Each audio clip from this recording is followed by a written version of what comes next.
Yo, what's up guys, it's Technology Hell back here, and today in this video I'll be showing you how can you start with coding, programming or development on your Windows machines.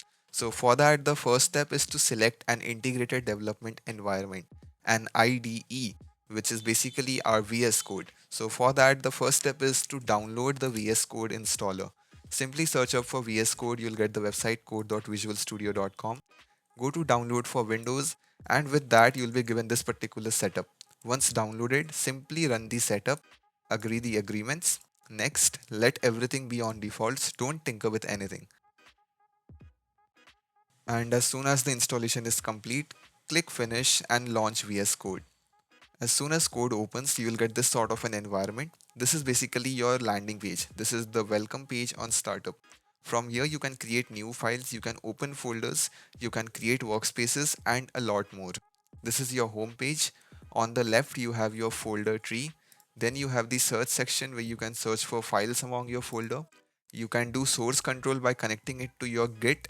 You can have your debug section where your code bugs are displayed out in here.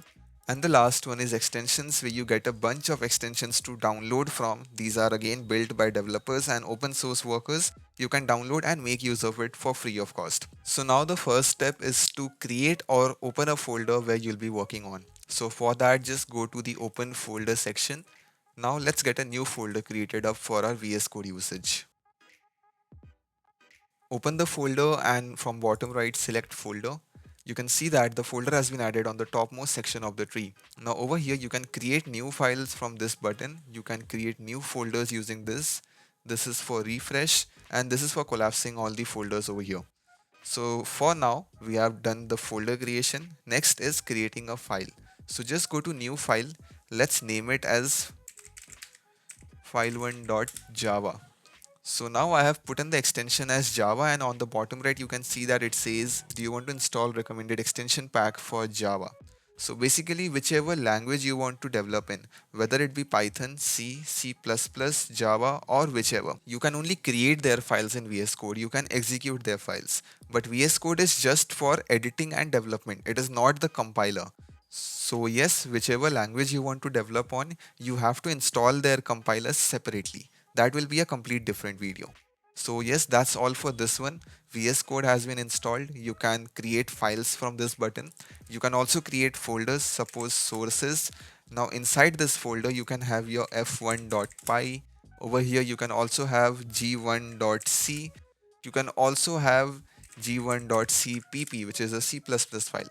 So yes, you can code in almost every language that exists in this world. Right now, I have created 4 files, Python, C, C++ and Java, but I don't have any compiler installed on my system at the moment. So let me just do something and get you the hello world output, because that is what is gonna amuse you. So I've created an HTML file. Yes, you can also do web development over here. Now in HTML files, we have a shortcut. We type in exclamation, enter, and the website structure gets ready. Now over here, I'll put in h1 hello world, and then we click go live. The website is deployed on our local machine, and there we have the code output. So that's all for this video. We'll be continuing this as a series. The next series are going to be installing dedicated compilers for each of these languages. So stay tuned. I'll be covering everything on the core basic level so that a beginner can start, follow and continue without facing any troubles. So that's all for this video. Hope you found this interesting.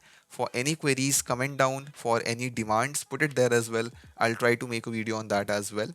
And yes, that's all for this video. Thanks for watching.